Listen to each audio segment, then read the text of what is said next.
Les invito a abrir la palabra de Dios en Mateo 7, comenzando en el versículo 7, y le damos continuidad a nuestra serie sobre el Sermón del Monte. Creo que este es el mensaje 32 de esta serie, de manera que si le interesa está toda en página web y usted puede seguirla en la página. Mateo 7, comenzando en el versículo 7 hasta el 11. Pedid y se os dará, buscar y hallaréis, llamar y se os abrirá. Porque todo el que pide recibe, y el que busca halla, y al que llama se le abrirá. ¿Qué hombre hay entre vosotros que si su hijo le pide pan le dará una piedra? ¿O si le pide un pescado le dará una serpiente? Pues si vosotros siendo malos sabéis dar buenas dádivas a vuestros hijos, cuánto más vuestro Padre que está en los cielos dará cosas buenas a los que le piden.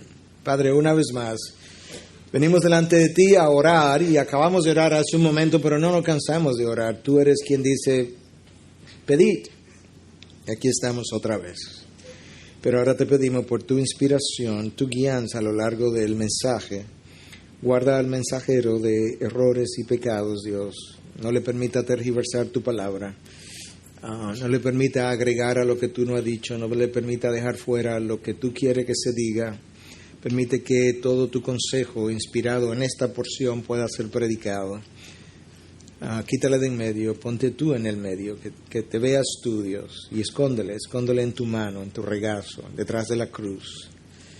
Que al fin, cuando todo sea dicho y hecho, tu nombre, Jesús, haya sido glorificado y exaltado en medio nuestro. En tu nombre te lo pedimos, y su pueblo dice, amén, amén. Bueno, esta es la tercera vez que Jesús habla acerca de la oración en un sermón, en el Sermón del Monte. Yo no creo que es accidente que en el sermón más conocido de la historia de Jesús pausara, por usar así el término, 3 veces para hablar de la oración. La primera vez Él les habló de cómo no orar en las plazas públicas, para que otros los vieran y llamar la atención, que mejor lo hicieran en privado. Les dijo que no oraran con largas palabrerías, que no fueran como los gentiles que pensaban o piensan que por sus largas palabras y oraciones serían escuchados. Esa es la primera vez. La segunda vez, entonces, le habló de cómo sí orar y les dio el Padre Nuestro. Y ahí tuvimos 7 u 8 mensajes nada más desarrollando esa oración. Pero ahora que Él vuelve a hablar de la oración, Él está haciéndolo desde otro ángulo, con otra perspectiva, ampliando parte de lo que ya Él había venido diciendo a sus discípulos, y nos da una invitación de acercarnos al trono de la gracia. Este es otro de esos pasajes que ha sido ignorado por muchos, abusado, mal interpretado, tergiversado y obviamente mal aplicados, porque tú no puedes tener una buena aplicación si todo lo anterior estuvo mal. Algunos lo han ignorado este pasaje, algunos de sus hijos o muchos de sus hijos lo han ignorado y por tanto no piden lo suficiente. Otros no han buscado con frecuencia y otros no han llamado con esperanza. Y de ellos Santiago dice, bueno, no tenéis porque no pedís. Ahora hay otro grupo que en nuestros días es bastante grande, que ha tomado este pasaje como un cheque en blanco, pensando que al decir Jesús pedid, que eso no tenía ninguna condición detrás. Y ahí tú puedes encontrar al Evangelio de la Prosperidad y toda esta gente que entiende que simplemente necesita pedir, reclamarlo y que tú lo vas a recibir. Gente que vive supuestamente pisando bendiciones porque lo que tú pisas, eso se te va a conceder. Y dentro de este grupo entonces hay muchos que piensan que la clave es realmente persistencia. Tú persiste y persiste y persiste hasta que tú le cambias la voluntad a Dios, hasta que tú le tuerces el brazo a Dios, hasta que tú le tumbas el pulso a Dios. La clave es persistencia, y no hay duda de que la palabra nos manda a persistir, pero la clave para recibir no es persistir. La oración que puede mucho, que es poderosa y eficaz, es la oración del justo. Y es por eso que yo necesito todo el consejo de Dios para yo poder entender lo que Dios tiene que decirme con relación a temas en particulares que Él ha inspirado en su palabra.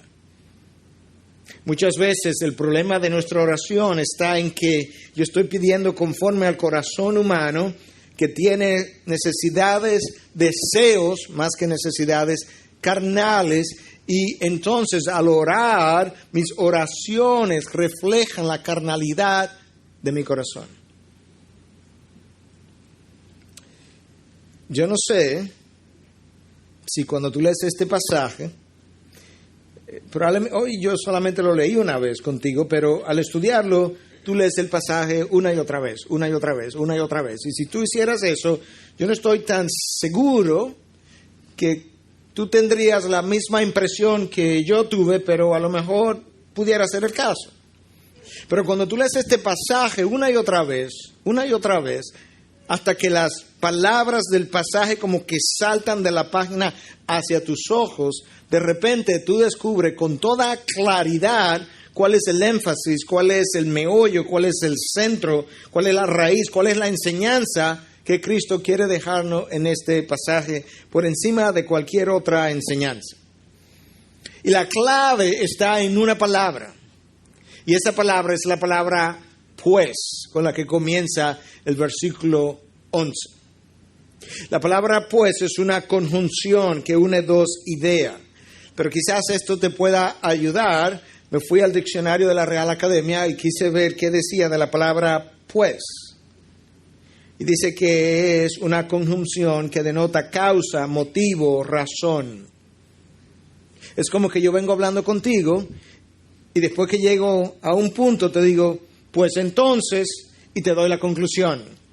Lo que te estoy diciendo al final, después del pues, tiene que ver con todo lo que yo dije primero. Es la causa, es el motivo, es la razón. De esa misma manera, la causa, el motivo, la razón de todo lo anterior es lo que está dicho en el versículo 11. Pues si vosotros siendo malos sabéis dar buenas dádivas a vuestros hijos, cuanto más vuestro Padre que está en los cielos dará cosas buenas a los que le piden. Ese es el énfasis, esa es la enseñanza, eso es lo que Cristo está tratando de resaltar. Por eso es que en el versículo 9, Cristo usa esta comparación para resaltar el corazón dadivoso del Padre. ¿O qué hombre hay entre vosotros que si su hijo le pide pan le dará una piedra? Y en el 10, o si le pide un pescado le dará una serpiente. Ese es el pasaje, esa es la enseñanza. Y ahora usted se puede ir a su casa. ¿Ya terminamos? Bueno, no todavía. Si me da 4 o 5 minutos. No, 45 minutos. Quizás entonces podemos irnos. Pero en este corto pasaje, tú puedes ver con claridad, hay una gran invitación, hay una gran promesa y hay un gran Dios. Yo quiero que veamos esas tres cosas. Comencemos con la primera, obviamente, la gran invitación. Dios me invita a pedir, a buscar y a llamar. Ahora, déjame darte algo que es un poco técnico del lenguaje original, pero yo voy a tratar de explicarlo de una forma bien sencilla que tú puedas entender la razón por la cual yo la estoy trayendo a colación. En el lenguaje original, el tiempo verbal imperativo con el que damos una orden tiene dos formas. Y una forma es el imperativo aorista, que implica una acción puntual, una sola, como sería este caso. En el próximo semáforo en rojo que encuentres, te paras. Eso claramente identifica una acción puntual y es una orden que tiene que ver con una cosa. Ese sería el imperativo aorista. Pero hay otro tiempo verbal que es el imperativo presente, que implica una orden que tú la haces una vez y la continúa haciendo. Por ejemplo, en cada semáforo en rojo que tú te encuentres, te paras. Yo tengo que hacerlo en el próximo, pero yo tengo que hacerlo en cada uno de los semáforos que yo voy a encontrar en rojo. La razón por la que menciono esto es porque este texto, que donde dice pedir, llamar, buscar o tocar, está en el imperativo presente. De manera que a mí se me está invitando a pedir y seguir pidiendo, a buscar y seguir buscando, y a llamar y seguir llamando. Pero la idea no es que yo tengo que pedir y seguir pidiendo hasta que se me dé lo que yo estoy pidiendo. No, es que yo debo pedirle a Dios y pedirle toda mi vida a Dios hasta que yo entre en gloria.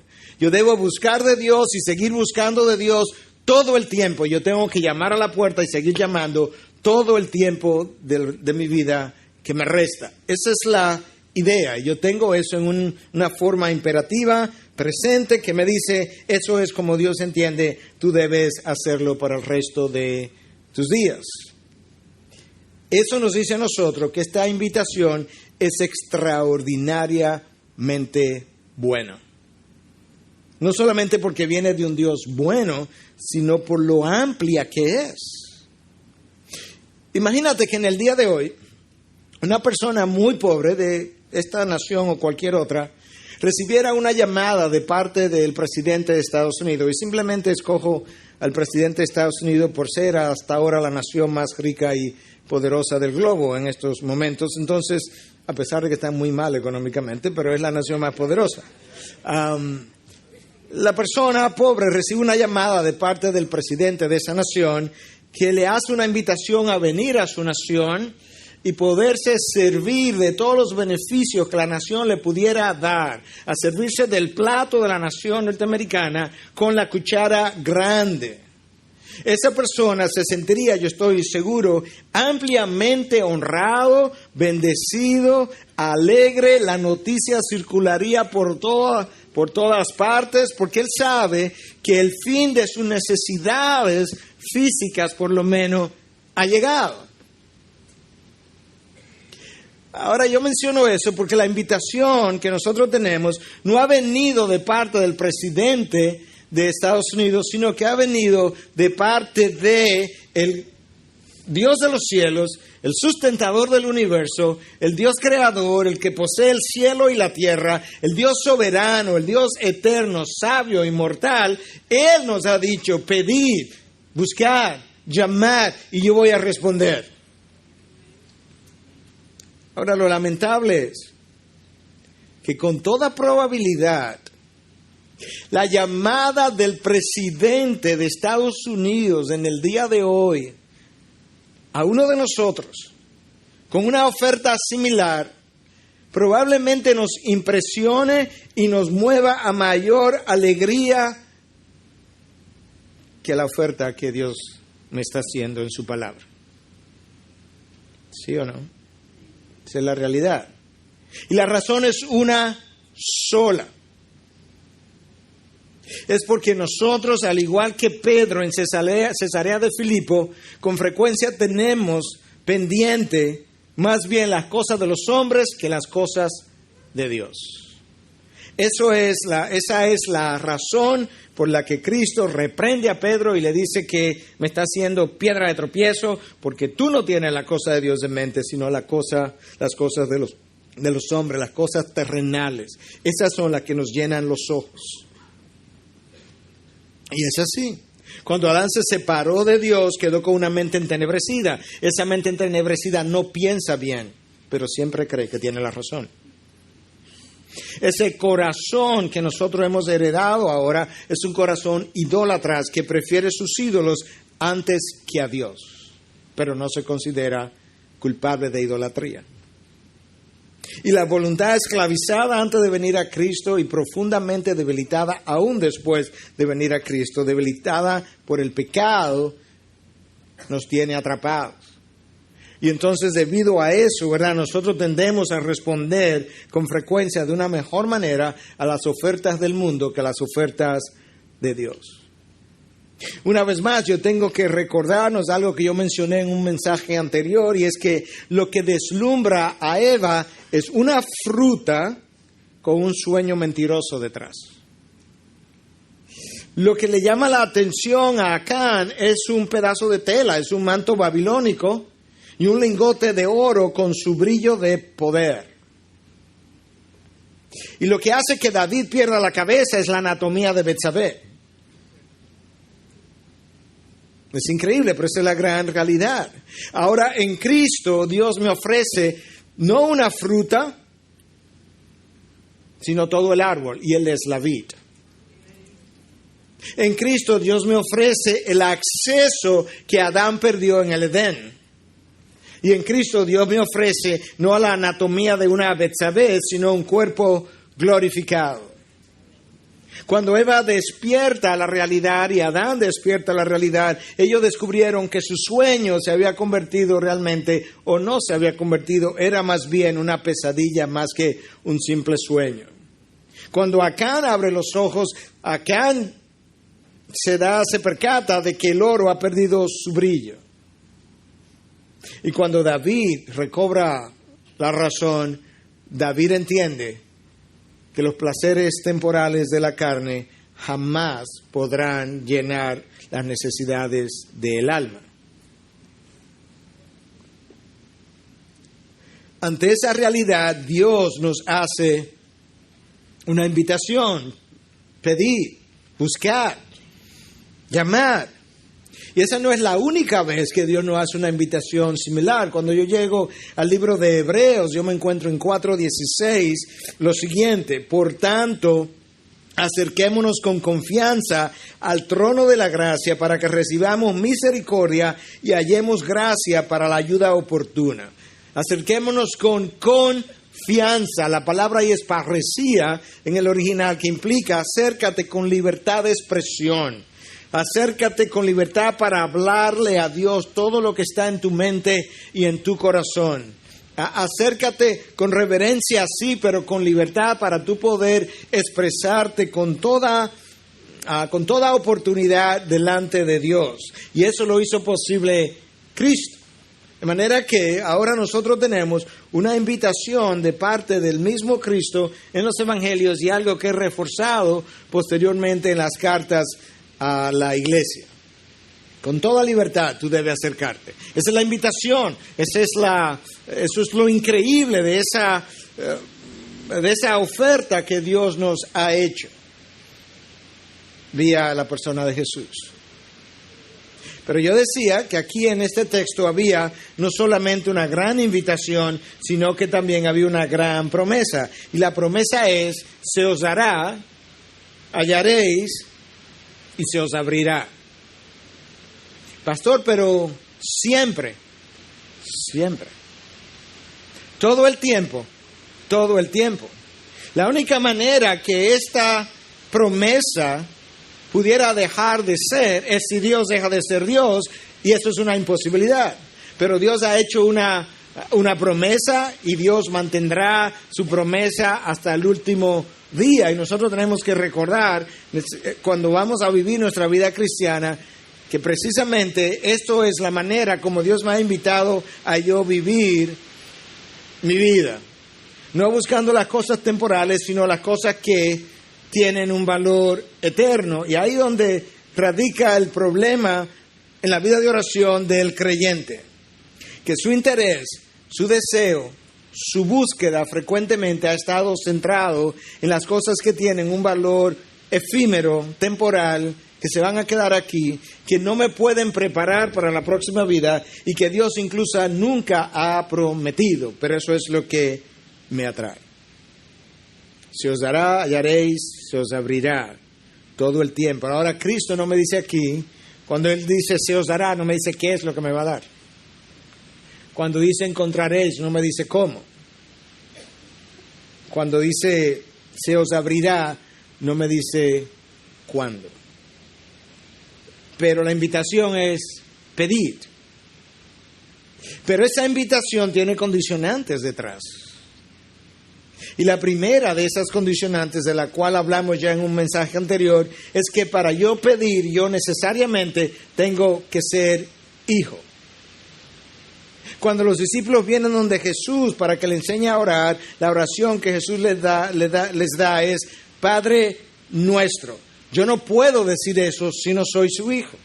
Si yo no he nacido de nuevo, yo soy una criatura de Dios, yo no soy un hijo de Dios. Y si yo no soy un hijo de Dios, yo no debo pedirle al Padre, porque las promesas que Dios ha hecho son exclusivas para sus hijos. Usted le ha hecho promesas a sus hijos, como por ejemplo enviarlo a la universidad, pero usted no le paga la universidad a los hijos del vecino de al lado. Sus promesas son para sus hijos. Y de esa misma manera Dios ha hecho promesas para aquellos que son suyos. La segunda condición de esta invitación, pedir, no es solamente que yo tengo que ser un hijo, sino que yo pueda entender que la única razón por la que Dios ha de concederme cualquier oración que yo pueda hacer tiene que ver única y exclusivamente con los méritos de Cristo. Por eso es que antes de Cristo partir, Él habló de que al pedir debíamos hacerlo en su nombre. Y todo lo que pedís en mi nombre se os dará, en mis méritos, por mis méritos, debido a la obra perfecta de Cristo en la vida y en la cruz. Esa es la única razón. Por eso decimos que si no eres hijo, no puedes pedir a Dios, porque Dios lo puedes pedir, pero no se te concederá, porque la única razón por la cual Dios concede una petición tiene que ver con los méritos del Cristo en quien tú no crees. Y por tanto, si vas a pedir como incrédulo a Dios, la única oración que pudiera ser oída es la oración de arrepentimiento. Dame arrepentimiento para llegar a creer. El resto de sus promesas tiene que esperar a entrar al reino para poder recibirlas. Fuera del reino no las puede tener. Esa es la segunda condicionante. La primera, tengo que ser hijo. La segunda es que yo necesito pedir en nombre de Cristo, entendiendo lo que eso implica. Y una tercera condición, pero no es la última, pero una tercera condición, de acuerdo a la palabra, es que yo tengo que pedir con fe. Escucha lo que Santiago dice en el capítulo 1, versículos 6 y 7. Pero que pida con fe sin dudar, porque el que duda es semejante a la ola del mar, impulsada por el viento y echada de una parte a otra. Ok, Santiago, yo puedo entender lo importante que es pedir con fe, porque por lo que me está diciendo hasta ahí, es que cuando yo pido sin fe, yo tengo, o con poca fe, yo tengo un vaivén como un yo-yo y soy un hombre inestable y eso no es bueno para la vida. Y Santiago dice, no, pero hay algo más que tiene que ver con la vida de oración. Escucha el próximo versículo. No piense pues ese hombre que recibirá cosa alguna del Señor. Wow. Que pida con fe sin dudar, y el próximo versículo, no piense pues ese hombre que recibirá cosa alguna del Señor. Mi fe habla de cómo yo concibo a Dios. Y mi poca fe habla de que yo realmente no confío en el corazón bueno, dadivoso, misericordioso de ese Dios, que es lo que Dios quiere dejar demostrado cada vez que Él responde a una oración. Y eso es exactamente lo que tu falta de fe y tu incredulidad ponen en tela de juicio. ¿Cuántas veces tú lees en los evangelios que Cristo dice que se haga conforme a tu fe? Mujer, tu fe te ha sanado. Tu fe te ha salvado. Yo no estoy seguro de cuál es el rol, cómo es que la fe interactúa, cómo es que el ejercicio de mi fe interactúa con el ejercicio de la soberanía de Dios. Lo que yo sí sé y creo es que ambas cosas están enseñadas en esta palabra, que Dios es soberano y las cosas se dan única y exclusivamente conforme a sus propósitos soberanos, y a la vez hay una interacción con mi fe cuando yo voy a vivir mi vida. Y Santiago me dice, si vas a pedir, pide con fe, sin dudar, porque el hombre que duda es como una ola, hacia arriba y hacia abajo, y es inestable. Y entonces me dice de una forma muy categórica, no piense pues, ahí está mi palabra, pues, ese hombre que recibirá cosa alguna del Señor. Wow. Tengo que pedir, pero tengo que ser hijo. Tengo que pedir, pero en los méritos de Cristo. Y tengo que pedir, pero tengo que pedir por fe. Dios me ha hecho una oferta. Y la oferta que Dios hace es de sus riquezas en gloria.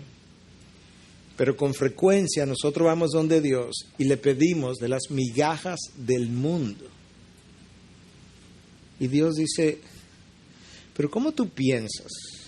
¿Cómo tú piensas? Que habiéndote yo ofrecido mis riquezas en gloria, tú quieres que yo condescienda y rebaje mi oferta y te dé migajas del mundo. ¿Cómo se te ocurre? Pero eso es lo que hacemos. Déjame darte una idea. Dios pudiera mirar hacia abajo y comenzar a conversar con nosotros de nuestras necesidades y cómo tratamos de llenarlas. Y fácilmente Él pudiera decirnos, tú quieres aceptación y aprobación. Y yo te la ofrezco en la cruz, pero tú la quieres en el mundo. Y mi reino es cristocéntrico, no egocéntrico. Tú quieres compañía y te la ofrezco en mi espíritu para que te cambie a mi imagen. Pero tú quieres que el hombre aplauda tu apariencia porque prefieres tu apariencia a mi imagen. ¿Te das cuenta de lo que son migajas del mundo versus riquezas en gloria? Dios pudiera decir, tú quieres seguridad y está bien. Yo reconozco que tú tienes una necesidad de sentirte seguro y yo te ofrezco mi poder, pero prefieres la garantía del dinero y la cobertura de las pólizas.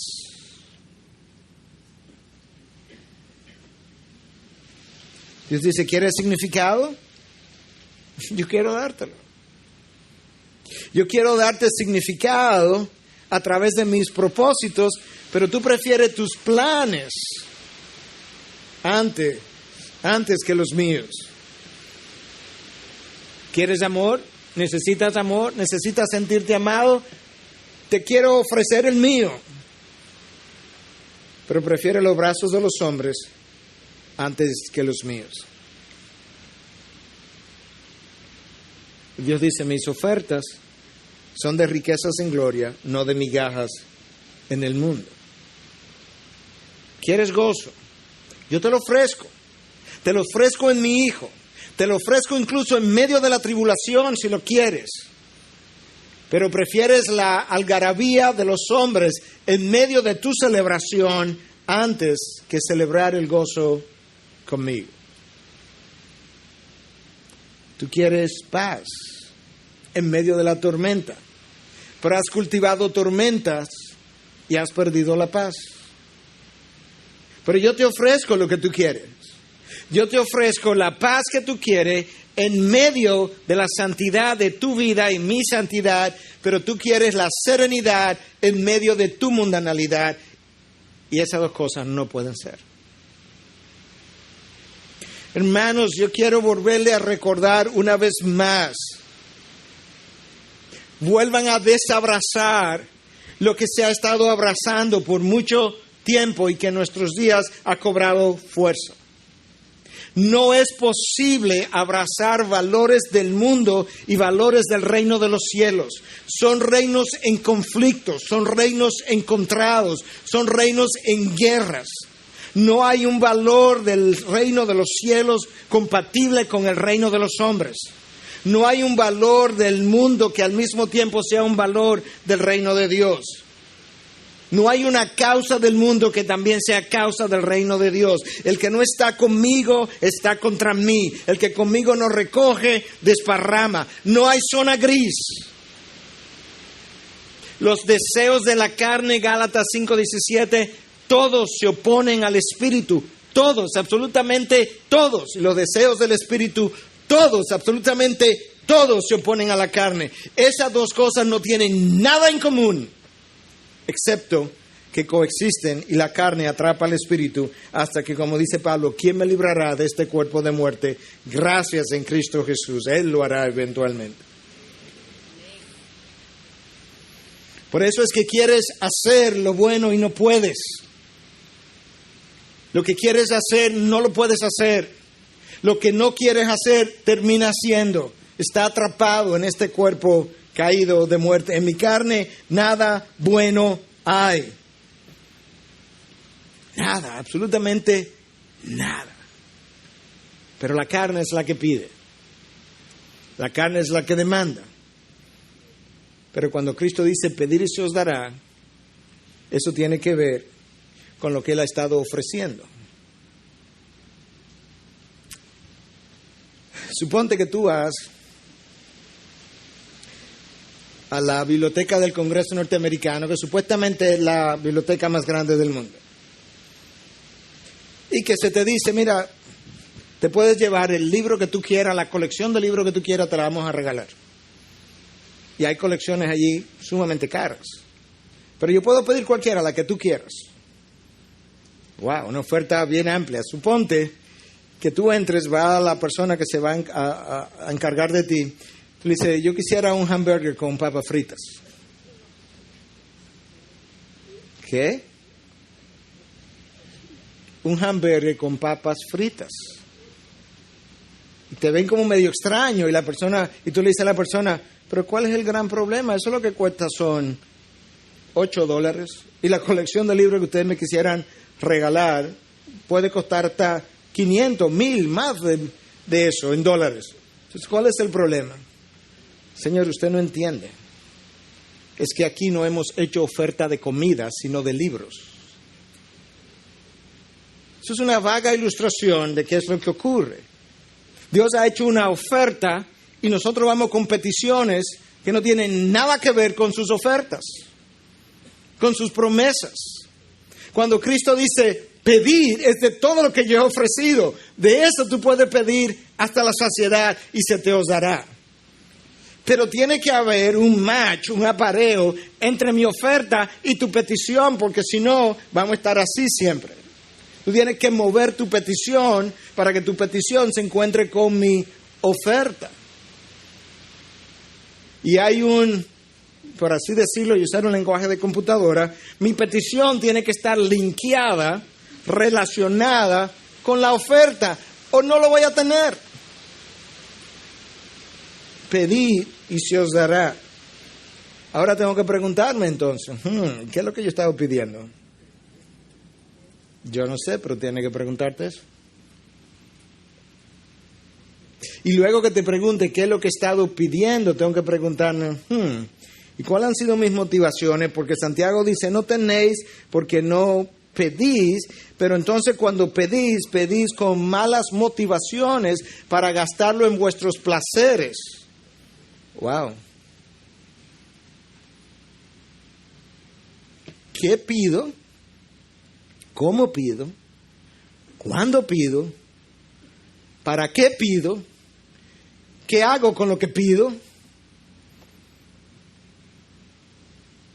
Yo tengo que preguntarme eso. Y cuando yo voy a orarle a Dios, ¿quién es el que está pidiendo? Porque yo temo, hermanos, que nosotros tenemos un tiempo de devoción, un tiempo devocional, 5 minutos, 10, 15, 1 hora, 2 horas, el tiempo que usted quiera, en la mañana, al mediodía, en la noche. No estoy juzgando la forma ni la longitud. Pero yo me temo, hermano, que muchas veces en ese tiempo devocional, cuando nosotros vamos a orar, dejamos que la carne ore. Y la carne no puede dejarse que ore, hermanos. Porque la carne nunca ha deseado una cosa de las ofertas de Dios. Nunca la ha deseado. No le podemos permitir a la carne que ore, porque la carne nunca ha querido, ni nunca ha creído una de las promesas de Dios.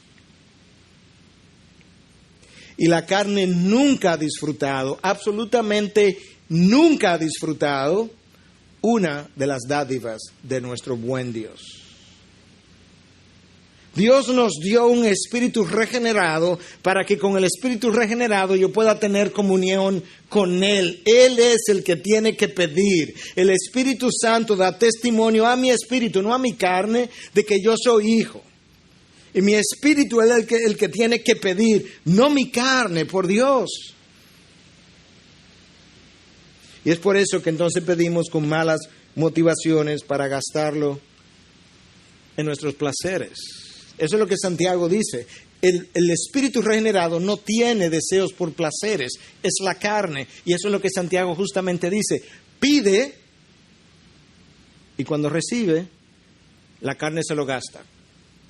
¿Y quién pidió entonces? La carne. Dios está dispuesto a darme todo lo que tiene que ver con los propósitos para los cuales Él me creó. Somos hechura suya, Efesios 2:10, hechos en Cristo Jesús, para hacer buenas obras que Dios preparó de antemano. En otras palabras, aquí está Dios, yo no existo, Dios me concibe en su mente, me crea, me pone aquí y me dice, ok, comienza a caminar en esa dirección, aquí hay obras que yo preparé de antemano, sigue caminando en esa dirección para que camines en ellas, te encuentres con ellas y las lleve a cabo. Pero yo comienzo a caminar en esa dirección y a mitad de camino digo, ay no, yo lo que quiero es esto. Comienzo a caminar en esta dirección. Y Dios dice, yo no te creé para esto. Pero ¿y por qué no pueden ser mis planes? Porque yo no originé mi vida, ni yo me autocreé, ni yo me autoformé con un plan para yo irlo a llenar. Dios me concibió y me dio una vida para yo llenar un propósito. Camina en esa dirección porque tú fuiste creado para hacer buenas obras que ya estaban previamente preparadas. Y entonces en ese camino, donde tú vas a entrar y a caminar en esas obras, pide. Todo lo que tú requieras para hacer esa buena obra se te va a dar. Todo, absolutamente todo. Pero lo que tenga que ver con este propósito. Y lo demás tendrá que esperar. ¿Hasta cuándo? Hasta siempre, porque nunca fue parte del plan. Hermanos, el mundo, sus ofertas, sus valores, mi carne, Satanás, nos tienen tan confundidos a la iglesia de Dios, que la iglesia de Dios hoy en día no sabe lo que quiere, no sabe para dónde va, no sabe de dónde viene, no sabe lo que anda buscando, no sabe qué pedir y ahora está confundida pidiendo las mismas cosas que le hundieron al creyente en el lago cenagoso, pidiendo las mismas cosas y queriendo disfrutar las mismas cosas. Y Dios dice, ¿sabes qué? Eso pertenece al hombre viejo. El hombre nuevo que yo vestí no es para que luzca como el hombre viejo. Tiene que haber una clara distinción interna y externa entre el hombre viejo y el hombre nuevo que hable de mi obra. Esa es la realidad. Ok, pastor, ya yo sé que tengo que pedir. Tengo que pedir conforme a sus promesas, bingo, y se te dará de acuerdo a sus riquezas. Pero y esto de buscar, vamos a hablar un poquito ahora, porque está pedir, buscar y llamar. Nos quedan 2 acciones todavía. ¿Cómo busco? Bueno, lo primero que tengo que recordar es que antes de buscar yo tengo que arreglar mi corazón. Porque el corazón dividido, escúchame, el corazón dividido tiene una búsqueda compartida. Yo quiero un chin de Dios, un poquito de Dios y un poquito del mundo. Ese es el hombre de Santiago, que Santiago dice, ese hombre inestable que no piensa recibir nada de Dios. El corazón rebelde tiene una búsqueda consumista. Dame, dame, dame. Pero tú tienes que dar también. No, dame, dame. Y el corazón egoísta tiene una búsqueda interesada. La oferta abierta de Dios de pedir, buscar, no es para el corazón egoísta. Es para el corazón rendido a sus propósitos. Es para la vida al servicio de sus propósitos. Esa es la gran realidad. Y Dios me dice, oye, tú tienes una sola búsqueda y es el reino de los cielos. Voy a hacer un paréntesis. ¿Tienen frío? Ok, quizá no pueden ayudar allá atrás. Gracias. Entonces, ¿cómo busco? Dios dice, mira, yo te lo revelé. Te lo revelé hace mucho tiempo. Te lo revelé tan claro que no necesita ninguna exégesis, ninguna hermenéutica, no tiene que ir al seminario, no tiene que tener más de 8 años para saber lo que yo revelé de cómo es que me va a buscar.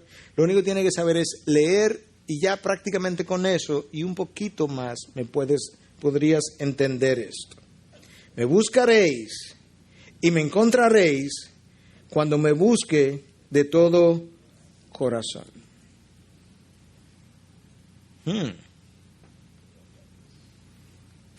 O sea que con el corazón dividido no te puedo encontrar.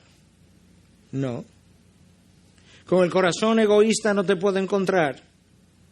No. Con el corazón rebelde no te puedo encontrar. No. Cuando me busque de todo corazón, yo te prometo, yo te voy a salir al encuentro. Tú te vas a encontrar conmigo. Va a ser sumamente fácil tu encuentro y el mío. Mira qué es lo que Dios no quiere. Dios no quiere ser buscado apasionadamente, intensamente, cuando yo tengo problemas, y luego ser olvidado cuando el problema se va. Mira cómo es que ocurre muchas veces. Perdí el trabajo, al otro día aumenta mi tiempo de oración. E incluso comienzo a ayunar por primera vez. ¿Ok? Hermano, mira,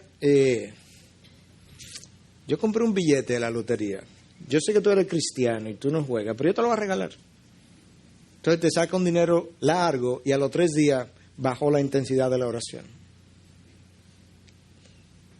Porque lo que causó el aumento de la intensidad de tu oración fue una necesidad que hasta un billete de lotería lo pudo suplir.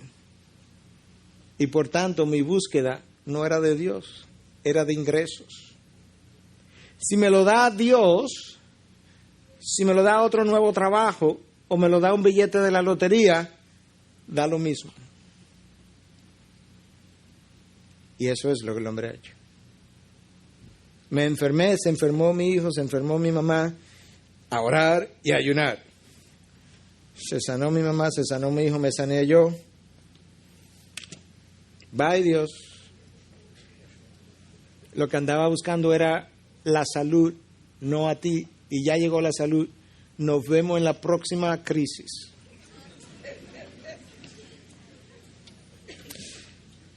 Cristo sabía que ese era el corazón del hombre y Él expresa su irritación con esa multitud. Escúchalo en Juan 6:26. Jesús les respondió y dijo: en verdad os digo, me buscáis, no porque hayáis visto señales. No es por mis milagros que ustedes entienden, wow, mira, los milagros apuntan a que este es el Mesías, este es el Hijo de Dios, este es Dios. No es por eso. Sino porque habéis comido de los panes y os habéis saciado. Eso es un gran boche santo. Lo de ustedes es un apetito carnal. Tan carnal que simplemente pan vacío sin mantequilla, ya ustedes están aquí de regreso. Simplemente porque fueron saciados. ¿Te has preguntado tú alguna vez por qué Cristo, con el poder de darle comida a toda esa comarca todos los días, de haber puesto una panadería a Jerusalén gratis, por qué Él no lo hizo? ¿Por qué solamente se limitó a darle comida 2 días y jamás volvió a hacerlo? Por esto. Escucha lo que Cristo dice en el próximo versículo: trabajad no por el alimento que perece, no el que yo te di ayer, sino por el alimento que permanece para vida eterna, al cual el Hijo del Hombre os dará. El Hijo del Hombre os dará. De eso es que yo quiero que tú me pidas, del pan de vida eterna, porque a este es a quien el Padre Dios ha marcado con su sello. No me pida de este pan, pídame del otro y yo te voy a dar del primero. No me pida del pan terrenal, pídeme del pan eterno, yo te voy a dar el eterno y después te voy a dar el terrenal también. En esencia, Cristo está diciéndome algo de eso. ¿Cuál es la encomienda? Nosotros hablamos de esto en el sermón anterior, creo. Buscar el reino, no en el anterior, no, en el anterior al anterior. Buscar el reino de Dios primero. Y todas las demás cosas se os darán por añadidura. Tú tienes una búsqueda, el reino, las cosas del reino de los hombres que tú necesitas como alimento, ropa, educación, eso que pertenece al reino de los cielos. Sabes que en cierta manera, ni lo pidas, yo te lo voy a dar. Eso es añadidura. Yo lo que quiero es que busque el reino del cielo. Lo otro te lo agrego. En esencia, eso es. No es que no lo pida, pero si no lo pides y buscas el reino, lo vas a tener. Esa es su promesa. Las cosas que son necesarias para esta vida, Él me las va a dar. Pero tengo que enfocarme en el reino. Llamar y se os abrirá. La tercera invitación.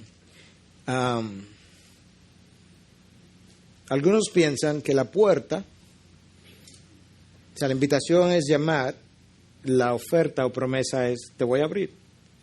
Algunos piensan que las puertas de que Cristo está hablando, las puertas, son las diferentes oportunidades, circunstancias en la vida, que puede ir desde un trabajo a lo que sea, y que Dios puede abrir. Yo no estoy diciendo que no, pero yo creo que eso es más bien una aplicación que la interpretación directa de lo que Cristo está diciendo. Pero estoy de acuerdo que la vida tiene puertas que están cerradas, que Dios puede abrir. Hay puertas que Dios le ha puesto seguro para que nadie la abra, pero a veces yo rompo la cerradura y la abro como quiera. Y entonces lo que viene de adentro hacia afuera me devora. Pero la puerta que Dios quiere abrir es la puerta que a mí me va a bendecir. Ahora yo creo personalmente que la puerta que a mí se me está llamando a tocar es Cristo, quien se definió a sí mismo como la puerta. Toca la puerta de Cristo todo el tiempo. Él te va a abrir y cuando Él te abra, tú descubrirás todo lo que hay detrás de la puerta que estaba cerrada. Yo creo que esa es la aplicación, o mejor dicho, la interpretación directa. ¿Por qué lo creo de esa forma? Porque cuando Cristo me dice pedir, ¿a quién le voy a pedir? A Dios. Buscar, ¿qué voy a buscar? Su reino. Y ahora tocar, ¿a quién le voy a tocar? A Cristo. Y las otras cosas son aplicaciones, puertas sí en la vida que Cristo puede abrir, y la puerta que Él abre nadie cierra, y la puerta que Él cierra nadie abre. Él es soberano, Él abre, Él cierra. Eso es cierto.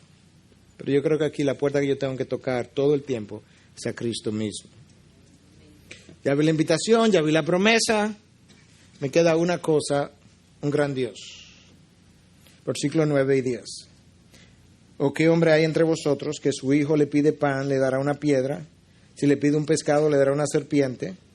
Ahora el 11. Pues si vosotros siendo malos sabéis dar buenas dádivas a vuestros hijos, cuanto más vuestro Padre que está en los cielos dará cosas buenas a los que le piden. Bingo, esa es la enseñanza. Lo que Cristo está tratando de decir, dejen de pensar y de pedir como meros mortales que no conocen a su Padre. Dejen de revelar la condición de su propio corazón. El ladrón juzga por su condición y de esa misma manera tú estás juzgando a vuestro Padre como si tuviera vuestro corazón. Él no es así. De hecho, si tú como padre sabes dar cosas buenas a tus hijos, si tú te preocupas por él, tú llenas sus necesidades, a ti te duele lo que a él le duele y tú tienes un corazón malo, ¿cómo tú crees que el corazón de tu padre es para no hacer mucho más de lo que tú haces por tus propios hijos? Es el corazón dadivoso, misericordioso, dador de Dios, es la razón de la invitación, es la razón de la promesa. Pedid porque Dios es bueno, buscad porque Dios tiene compasión, tocad porque Dios quiere abrirte. Esa es la razón de la invitación. ¿Y de qué quiere darme? De sus riquezas en gloria. ¿Por qué? Porque Dios es un Dios dador y tienes que conocerlo de esa manera. Y eso es importante porque muchas veces yo he oído esto cientos de veces, cuando la oración no está llegando, surge en la mente de los hijos de Dios un cuestionamiento hacia Dios. No entiendo a Dios. Dios no me escucha.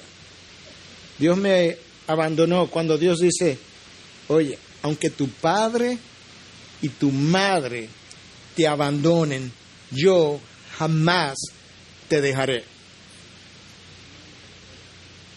Pero ante la no respuesta a la oración, uno de los cuestionamientos es, ¿me dejó Dios? No, porque para Dios dejarte, Él tendría que faltar a su promesa, y para Dios faltar a su promesa, Él tiene que dejar de ser Dios, y eso es una imposibilidad. Entonces, cuando esas cosas se dan, y estoy pidiendo y no recibiendo, estoy buscando y no encontrando, estoy llamando y nadie me abre, el cuestionamiento no puede ir hacia arriba, es hacia abajo.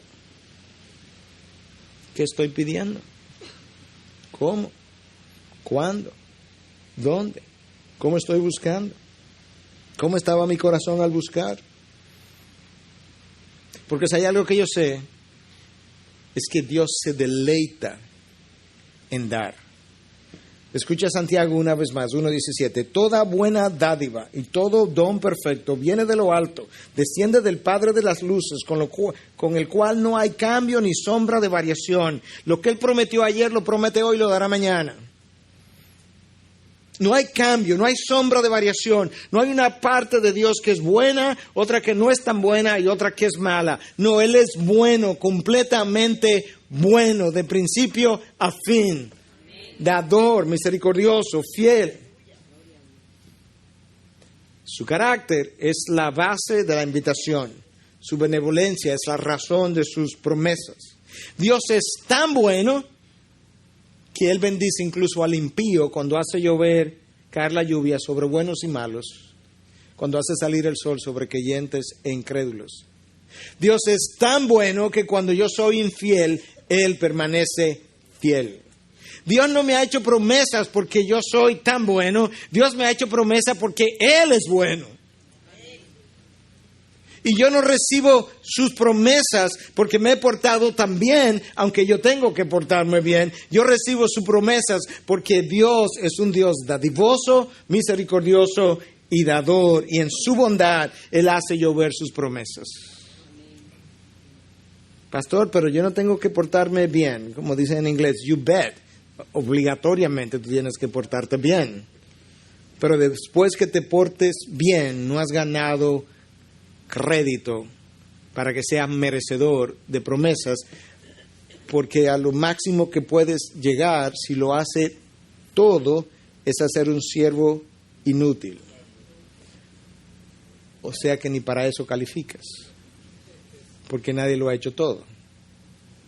Porque cuando haga tus mejores obras, todavía son como trapos de inmundicia, de manera que las promesas tú las recibes por mi gran corazón dadivoso y fiel. Tengo que ir cerrando, pero déjame mencionarte o recordarte esto. Cuando Moisés quería conocer un poquito más de Dios, después de hablar con Dios cara a cara, como dice Dios, yo hablo con Moisés como no he hablado con ningún otro profeta, yo hablo con él cara a cara, el mismo Dios dice eso. Cuando Moisés quería conocer un poco más de Dios, le dice, Dios, muéstrame tu rostro, muéstrame tu gloria, es que no tengo suficiente, no estoy satisfecho. Ok, Moisés, ok, te voy a poner en el monte, te voy a cubrir la cara, porque nadie puede ver mi rostro y vivir. Yo voy a pasar, y después que haya pasado, me puedes ver de espalda. ¿Tú recuerdas con qué palabras Dios se identificó a Moisés cuando Moisés quería conocer un poco más de Dios? Es como que Dios dice, ok, Moisés, tú conoces todo esto y tú quieres conocer un poco más de mí. Tú sabes que tú necesitas conocer. Escucha, Moisés, esto es. Entonces pasó el Señor por delante de él y proclamó, el Señor, Dios compasivo y clemente, lento para la ira y abundante en misericordia y fidelidad, el que guarda misericordia a millares, el que perdona la iniquidad y la transgresión y el pecado. Moisés, eso es lo que yo quiero que tú recuerdes Tú quieres conocerme. Yo soy un Dios clemente, compasivo, misericordioso, lento para la ira. Yo perdono la transgresión, el pecado, la iniquidad. Es cierto que yo no dejo al culpable impune, es verdad. Es cierto que yo visito la iniquidad de los padres de la tercera y cuarta generación. Pero antes de eso, Moisés, recuérdale a mi pueblo que yo soy un Dios lento para la ira, compasivo, clemente, perdonador. Es mi gloria perdonar, Moisés.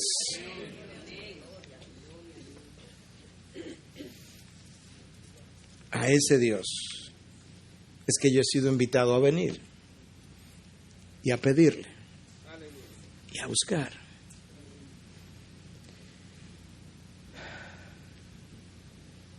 Abraham todavía estaba conociendo a Dios. Y Dios le dice a Abraham, Abraham, voy a quemar a Sodoma y a Gomorra. Y Abraham le dice, ¿de verdad? O sea, tú vas a tratar al culpable y al justo de la misma manera. Abraham, tú no sabes lo que tú acabas de decir. Tú acabas de acusar a Dios de injusto, Abraham. Tú acabas de acusar a Dios de que Él se atreve a quemar al mismo tiempo al inocente y al culpable. Tú has perdido la cabeza, Abraham. Pero déjame convencerte. ¿Qué tú quieres, Abraham? Si encuentro 50 justos, ¿tú perdonarías a Sodoma y a Gomorra? Pero claro, Abraham, tú no conoces mi corazón. Yo soy un Dios perdonador. Y 45. Igual. 30. Claro. 20. 10. Abraham. Uno, Abraham. Encuéntrame uno. Y por ese uno la perdono. Abraham, no conoces mi corazón. Clemente, compasivo. Pero no hubo. Por eso la oración no fue contestada. Juan y Jacobo vienen donde Cristo. Señor, una petición. Nada más tenemos una. Estos que están aquí pueden tener muchas, pero te van a pedir una solita, una solita. Cuando tú vengas en tu reino, ¿tú crees que es posible que yo me sienta al lado derecho y mi hermano a la izquierda? Hambre de poder, sedientos por el poder, la influencia, la fama, el nombre. No, no es posible. Pero ¿sabes por qué? Finalmente, para cerrar, los hermanos de Jesús, si tú eres, que no creían en Él, si tú eres el Mesías, sus hermanos, increíble la incredulidad, sus hermanos que lo vieron crecer sin nunca haber ofendido padre, madre, ni hijo, ni hermano, ni a nadie, ni vecino, ni nada, habiéndolo hecho todo bien, perfectamente. Quizás eso era parte de la molestia que tenían, que a Jesús nunca lo corrigieron.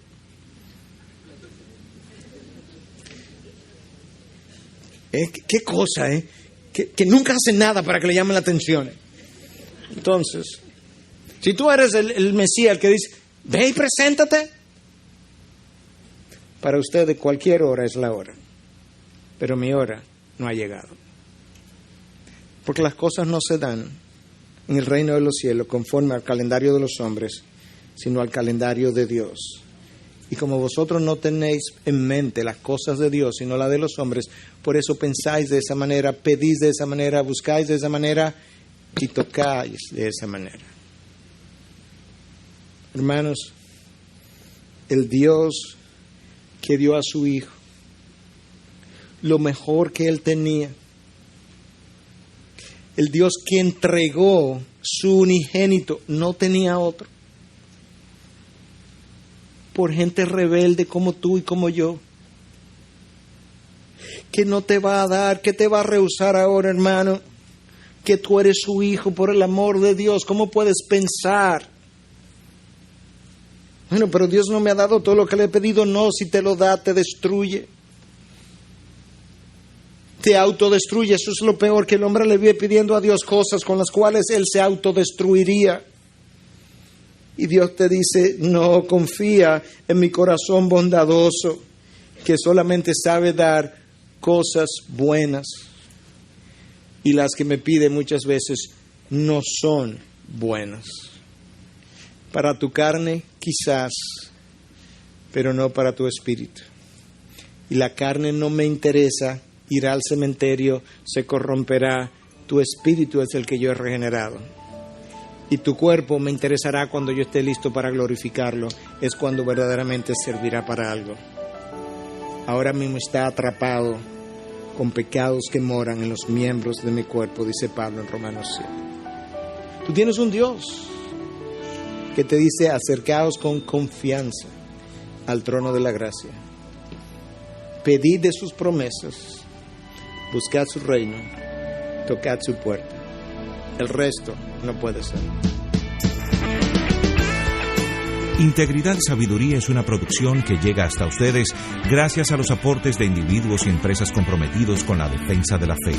Para más información, preguntas y comentarios, visite nuestra página de internet www.integridadysabiduría.org. En esta página encontrará información sobre la producción de este y otros recursos que ponemos a su disposición, como también las formas en las que usted puede contribuir con la producción de programas como estos. Les invitamos nuevamente a visitar nuestra página de internet www.integridadysabiduría.org. Será hasta la próxima, cuando nos reencontremos con Integridad y Sabiduría.